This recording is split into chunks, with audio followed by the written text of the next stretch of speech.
बोलो भागवत भगवान की जय। दसम स्कंद 11वां अध्याय। गोकुल से वृंदावन जाना तथा वृत्तासुर और बकासुर का उद्धार। श्री सुखदेव जी कहते हैं, परीक्षित, वृक्षों के गिरने से जो भयंकर शब्द हुआ था उसे नंद बाबा आदि गोपों ने भी सुना। उनके मन में ये शंका हुई थी कि बिजली तो नहीं गिरी। सबके सब भयभीत होकर वृक्षों के पास आ गए। वहां पहुंचने पर उन लोगों ने देखा कि दोनों अर्जुन के वृक्ष गिरे हुए हैं। यद्यपि वृक्ष गिरने का कारण स्पष्ट था, वहीं उनके सामने ही रस्सी में बंधा हुआ बालक उखल खींच रहा था, परंतु वे समझ ना सके यह किसका काम है। ऐसी आश्चर्यजनक दुर्घटना कैसे घट गई, यह सोचकर वे कातर हो गए। उनकी बुद्धि भ्रमित हो गई। वहाँ कुछ बालक खेल रहे थे। उन्होंने कहा, रे इसी कन्हैया का तो काम है। यह दोनों वृक्षों के बीच में से होकर निकल रहा था। ऊकल तिरछा होने पर दूसरी ओर से इसने इसे खींचा, वृक्ष गिर पड़े। हमने तो इनमें से निकलते हुए 2 पुरुष भी देखे हैं। परंतु गोपों ने बालकों की बात नहीं मानी। वे कहने लगे, एक नन्हा सा बच्चा इतने बड़े वृक्ष को उखाड़ डाली है, कभी संभव नहीं है। किसी किसी के चित्त में श्री कृष्ण पहले की लीलाओं का स्मरण करके संदेह भी हो आया। नंद बाबा ने देखा उनका प्राणों से प्यारा बच्चा रस्सी से बंधा हुआ उखल घसीटता हुआ जा रहा है। वे हंसने लगे। जल्दी से जाकर उन्होंने रस्सी की गांठ खोल दी। सर्वशक्तिमान भगवान कभी कभी गोपियों के फुसलाने से साधारण बालकों के समान नाचने लगते, कभी भोले वाले अनजान बालक की तरह गाने लगते। वे उनके हाथ की कठपुतली उनके सर्वदा अधीन हो गए। कभी उनकी आज्ञा से पीड़ित हो जाते तो कभी दूसरी आदि तोलने के भट्ट करे उठा लाते, कभी खड़ाऊ ले आते तो कभी अपने प्रेमी भक्तों को आनंद करने के लिए पहलवानों की भांति ताल ठोकने लगते। इस प्रकार सर्वशक्तिमान भगवान अपनी बाल लीलाओं से ब्रजवासियों को आनंदित करते और संसार में जो लोग उनके रहस्य को जानने वाले हैं उनको यह दिखलाते कि मैं अपने सेवकों के वश में हूँ। एक दिन की कोई फल बेचने वाली आकर पुकार उठी, फल ले लो फल। वह सुनते ही समस्त कर्म उपासनाओं के द्वारा फल देने वाले भगवान अच्युत फल खरीदने के लिए अपनी छोटी सी अंजलि में अनाज लेकर दौड़ पड़े। उनकी अंजलि से अनाज तो रास्ते में ही बिखर गया, पर फल बेचने वाले ने उनके दोनों हाथ भर फल से भर दिए। इधर भगवान ने भी उसकी फल रखने वाली टोकरी रत्नों से भर दी। तदंतर एक दिन अर्जुन वृक्ष को तोड़ने वाले श्री कृष्ण और बलराम बालकों के साथ खेलते खेलते यमुना तट पर चले गए और खेल में ही रम गए। तब रोहिणी देवी ने उन्हें पुकारा, ओ कृष्ण ओ बलराम जल्दी आओ। परंतु रोहिणी के पुकारने पर भी वे नहीं आए, क्योंकि उनका मन खेल में लग गया था। जब बुलाने पर भी वे दोनों बालक नहीं आए, तब रोहिणी ने वात्सल्य स्नेह में यशोदा को भेजा। श्री कृष्ण और बलराम ग्वाल वालों के साथ बहुत देर से खेल रहे थे।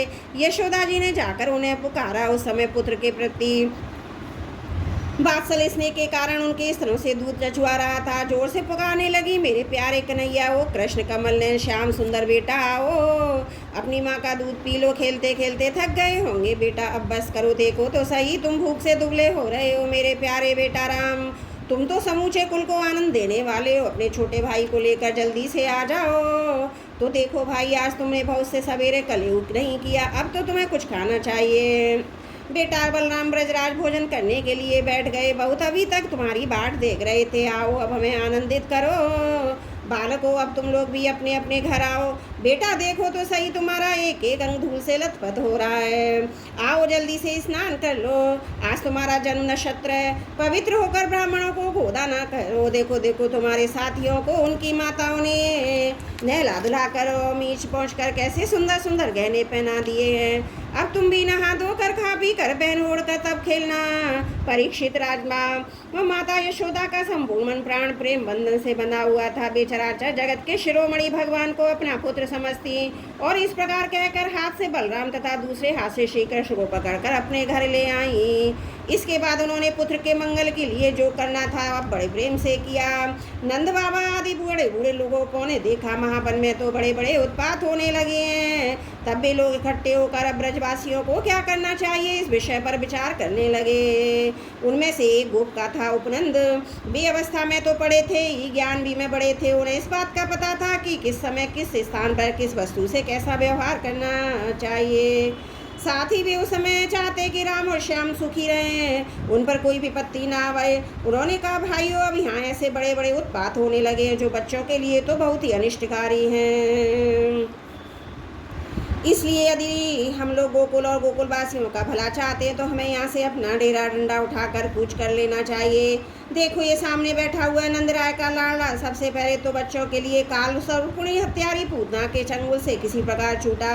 इसके बाद भगवान की दूसरी कृपा यह हुई कि इसके ऊपर इतना बड़ा छकड़ा गिरते गिरते बचा।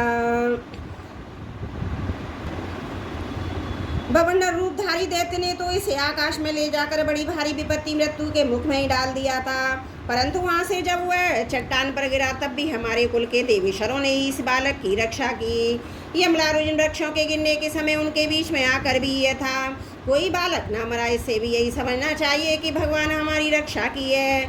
इसलिए जब तक कोई बहुत बड़ा अनिष्टकारी अरिष्ट हमें और हमारे ब्रज को नष्ट ना कर दे तब तक ही हम लोग अपने बच्चे को लेकर अनुचरों के साथ यहाँ से अन्यत्र चले जाएं। वृंदावन नाम का एक वन है, उसमें छोटे छोटे और भी बहुत से नए नए हरे हरे वन है। वहाँ बड़ा ही पवित्र पर्वत घास और हरी भरी लता वन बस्तियाँ हैं। हमारे पशुओं के लिए तो यह बहुत ही हितकारी है। गोपियों गाँव के लिए यह केवल सुविधा का ही नहीं सेवन करने योग्य साधन है। सो यदि तुम सब लोगों की यह बात जचती हो तो आज ही हम लोग वहाँ के लिए कूच कर दें। देर ना करे, गाड़ी छकड़े जो होते हैं और अपने गाँव को तो हमारी एकमात्र संपत्ति है वहाँ भेज दें। उपनंदन की बात सुनकर सभी गोपों ने एक स्वर से कहा, बहुत ठीक बहुत ठीक। इस विषय में किसी का भी मतभेद ना था। सब लोगों ने अपनी झुंड की झुंड गायें इकट्ठी की और छकड़ों पर घर की सब सामग्री लाद कर वृंदावन की यात्रा की। परीक्षित ग्वालों ने बूढ़ों बच्चों स्त्रियों सब सामग्रियों को छकड़ों पर चढ़ा दिया और स्वयं उनके पीछे पीछे धनुष बाण लेकर बड़ी सावधानी से चलने लगे।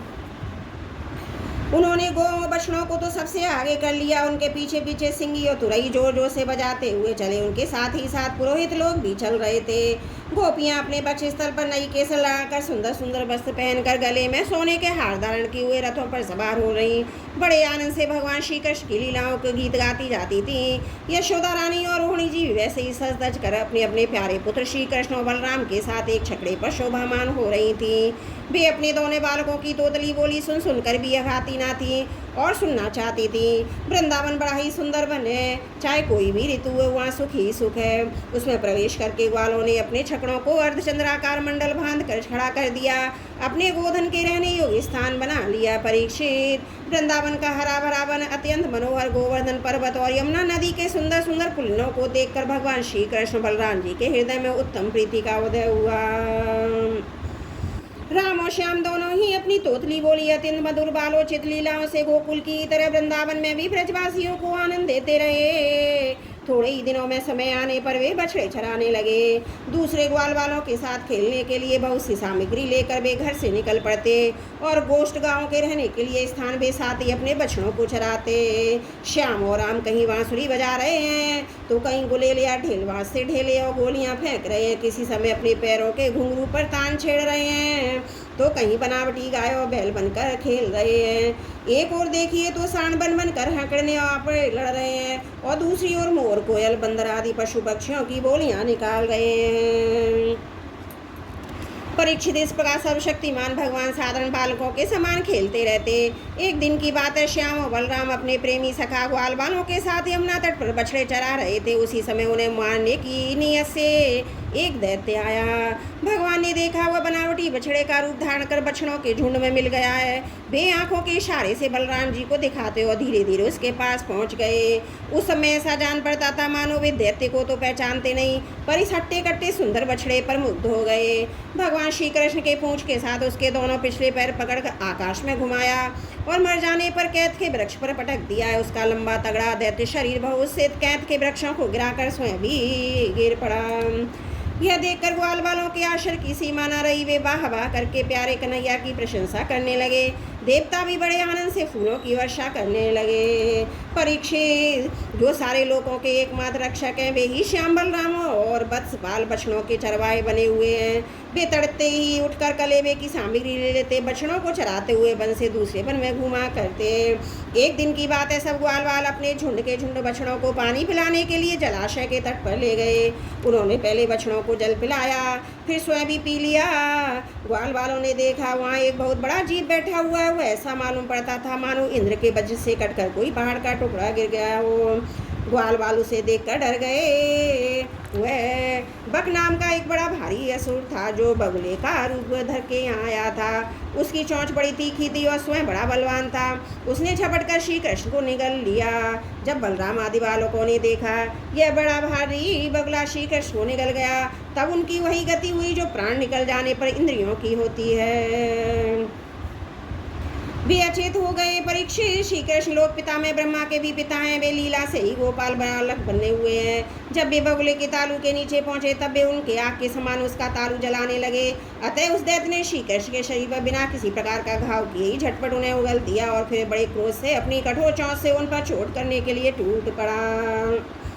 कंस का सगा बकासुर अपनी भक्त वत्सल भगवान श्री कृष्ण पर झपट ही रहा था कि उन्होंने अपने दोनों हाथों से इसके दोनों ठोर पकड़ लिए। ग्वाल वालों के देखते देखते खेली खेल में उसे वैसे ही चीर डाला जैसे कोई वीरण जिसकी जड़ का खस होता है चीर डाले। इस देवताओं को बड़ा आनंद हुआ। सभी देवता अपने श्री कृष्ण पर नंदवन के बेला चमेली आदि के फूल बरसाने लगे तथा नगारे शंख बजाकर स्त्रोतों के द्वारा उनको प्रसन्न करने लगे। यह सब देखकर सबके सब ग्वाल वाला आश्चर्यचकित हो गए। तब बलवान आदि बालकों ने देखा श्री कृष्ण बगुले के मुंह से निकलकर हमारे पास आ गए हैं। तब उन्हें ऐसा आनंद हुआ मानो प्राणों के संचार से इंद्रियां सचेत और आनंदित हो गई हैं। सबने भगवान को अलग अलग गले लगाया। इसके बाद अपने अपने बछड़े हाँक कर सब ब्रज में आए। हुआ उन्होंने घर के लोगों से सारी घटना कह सुनाई।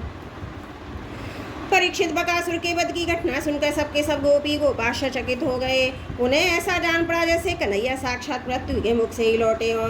वे बड़ी उत्सुकता प्रेम आदर से श्री कृष्ण को निहारने लगे।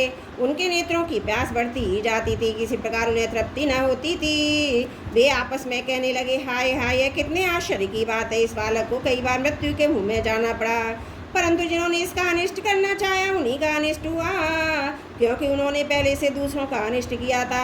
यह सब होने पर भी भयंकर असुर इसका कुछ भी ना बिगाड़ पाते। आते हैं इसे मार डालने की नीयत से, किंतु आग पर गिरकर पतंगों की तरह उल्टे स्वयं स्वाह हो जाते। सच है, ब्रह्मवेत्ता महात्माओं के वचन कभी झूठे नहीं होते।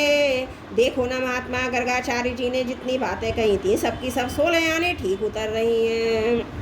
नंद बाबा आदि गोपागण इसी प्रकार बड़े आनंद से अपने श्याम और राम की बातें किया करते। वे उतने तन्मय रहते कि उन्हें संसार के दुख संकटों का कुछ पता ही ना चलता। इसी प्रकार श्याम और बलराम ग्वाल वालों के साथ कभी आँख में चोली खेलते, तो कभी पुल भानते, कभी बंदरों की भांति उछलते कूदते, तो कभी और कोई विचित्र खेल खेलते।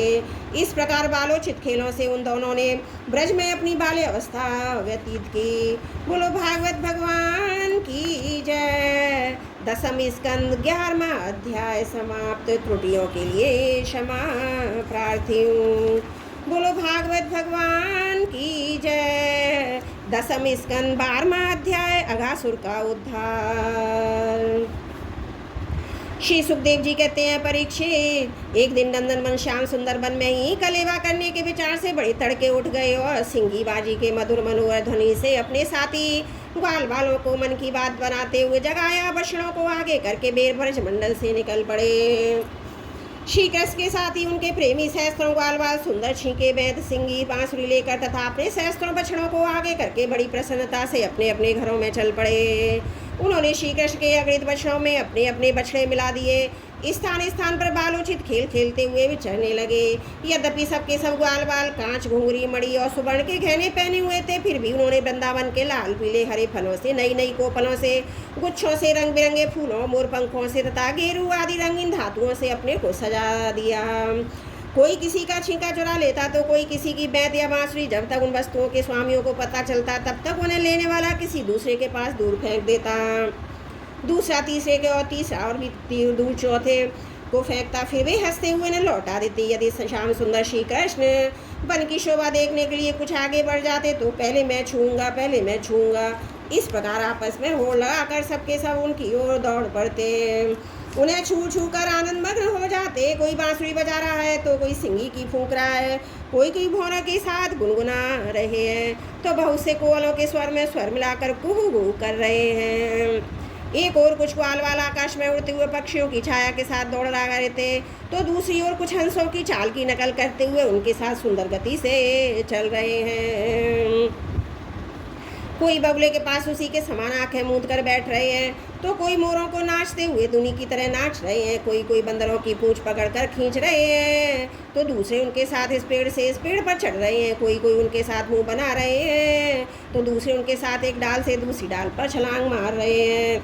बहुत से ग्वाल बाल तो नदी के कछार में छपका खेल रहे हैं, उसमें फुदकते हुए मेढकों के साथ स्वयं भी फुदक रहे हैं। कोई पानी में अपनी परछाई देखकर उसकी हंसी कर रहे हैं, तो दूसरे अपने शब्द की प्रतिध्वनियों को ही भला बुरा कह रहे हैं। भगवान श्री कृष्ण ज्ञानी संतों के लिए स्वयं ब्रह्मानंद के मूर्तिमान अनुभव हैं। दास्य भाव से युक्त भक्तों के लिए वे उनके आराध्य देव परम ऐश्वर्यशाली परमेश्वर हैं, और माया मोहित विषय अंधों के लिए वे केवल एक मनुष्य बालक हैं। उन्हीं भगवान के साथ वे महान पुण्यात्मा ग्वाल बाल तरह तरह के खेल खेल रहे हैं। बहुत जन्मों तक श्रमों कष्ट उठाकर जिन्होंने अपनी इंद्रियों अंतकरण को वश में कर लिया है, उन योगियों के लिए भी भगवान श्री कृष्ण के चरण कमलों की रज अपरपाय है।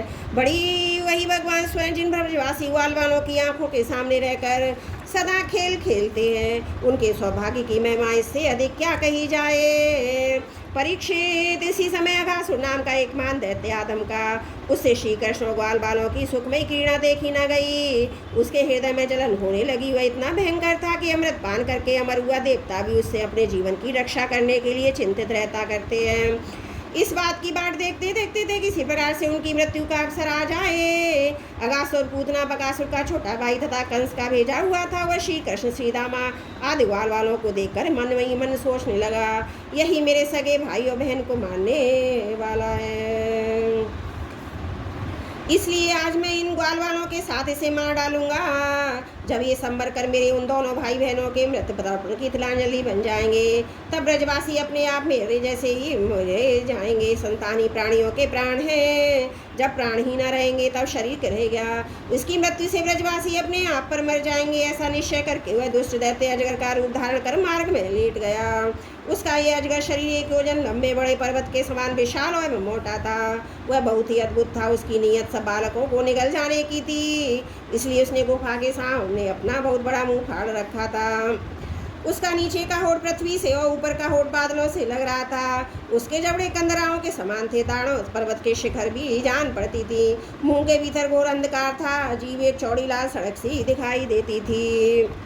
सांस आंधी के समान थी। आंखें दावानल के समान दहक रही थी। अगासुर का ऐसा रूप देखकर बालकों ने समझा यह भी वृंदावन की कोई शोभा है। वे कौतुकवश खेली खेल में उत्प्रेक्षा करने लगे और मानो अजगर का खुला हुआ मुंह है। कोई कहता है मित्रों भला बतलाओ तो ये हमारे सामने कोई जीव सा बैठा है, यह हमें निगलने के लिए खुले हुए किसी अजगर के मुंह जैसा नहीं है। दूसरे ने कहा सचमुच सूर्य की किरणें पड़ने से तो बादल लाल लाल हो गए हैं। ये ऐसे मालूम होता है मानो ठीक ठीक इसका ऊपरी होठ ही हो, और उन्हीं बादलों की परछाई से यह नीचे की भूमि कुछ लाल लाल दिख पड़ती है, वही इसका नीचे का होठ जान पड़ता है। तीसरे ग्वाल बाल ने कहा हाँ सच तो है, देखो तो सही क्या ये दाईं और बाईं ओर की गिरी कंदराएं अजगर के जबड़ों की होड़ नहीं करती। ये ऊंची नीची शिखर पंक्तियां तो साफ साफ इसकी दाढ़ें मालूम पड़ती हैं।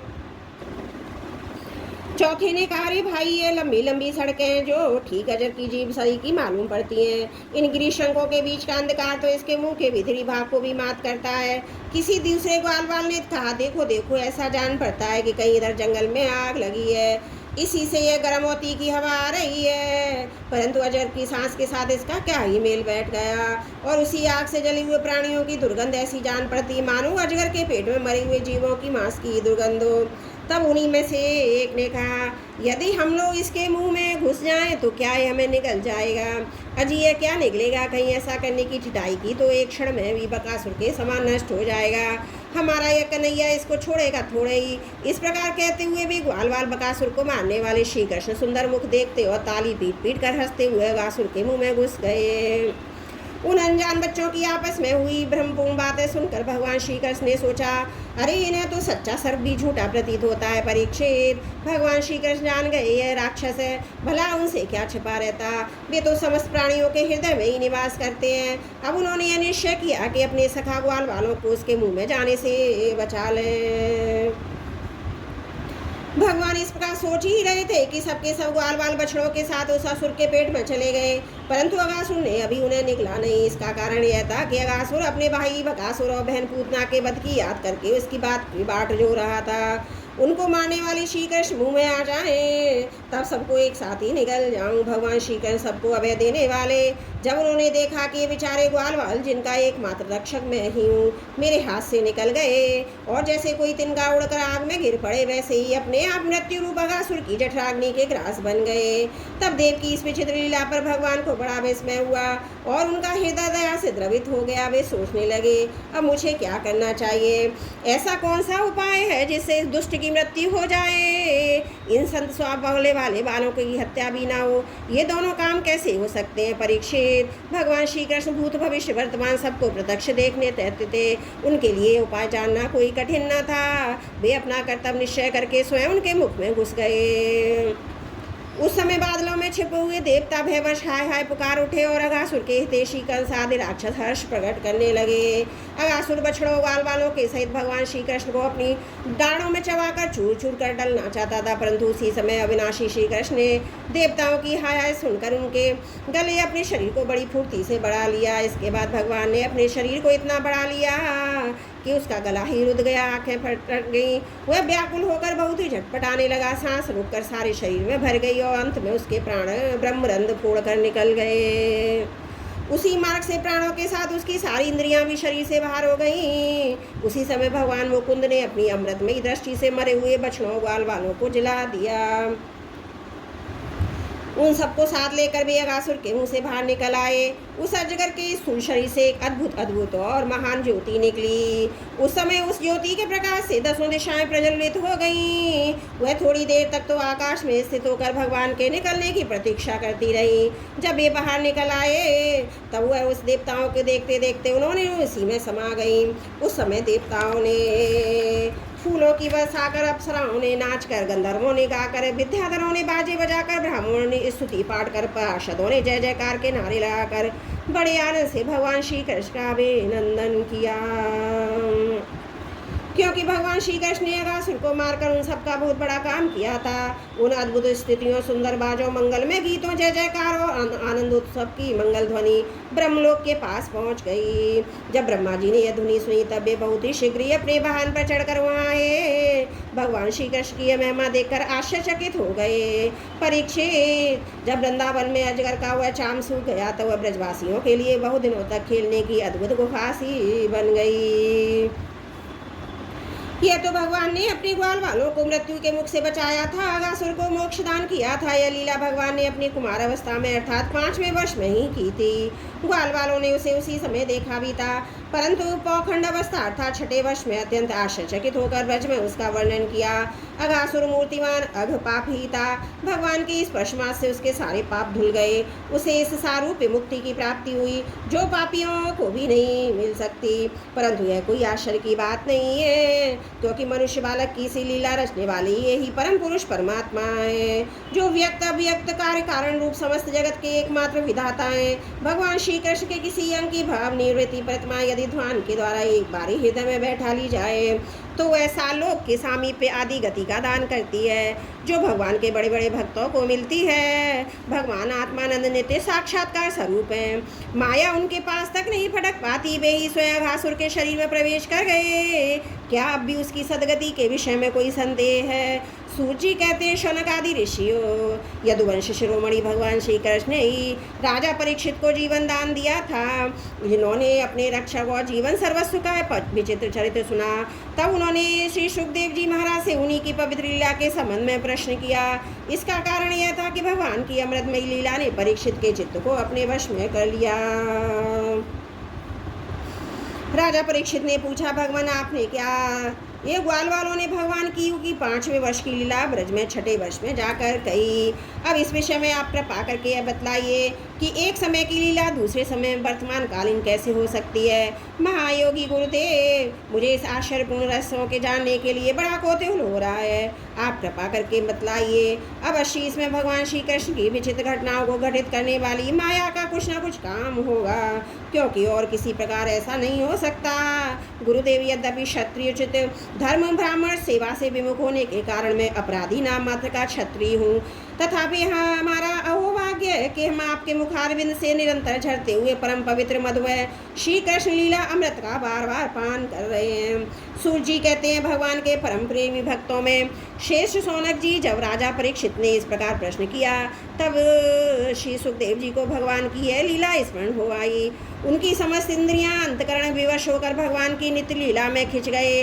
कुछ समय के बाद धीरे धीरे श्रम और कष्टों से उन्हें ब्रह्म ज्ञान हुआ। तब वे परीक्षित से भगवान की लीला का वर्णन करने लगे।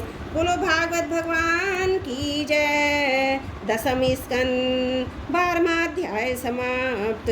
त्रुटियों के लिए क्षमा प्रार्थी हूँ।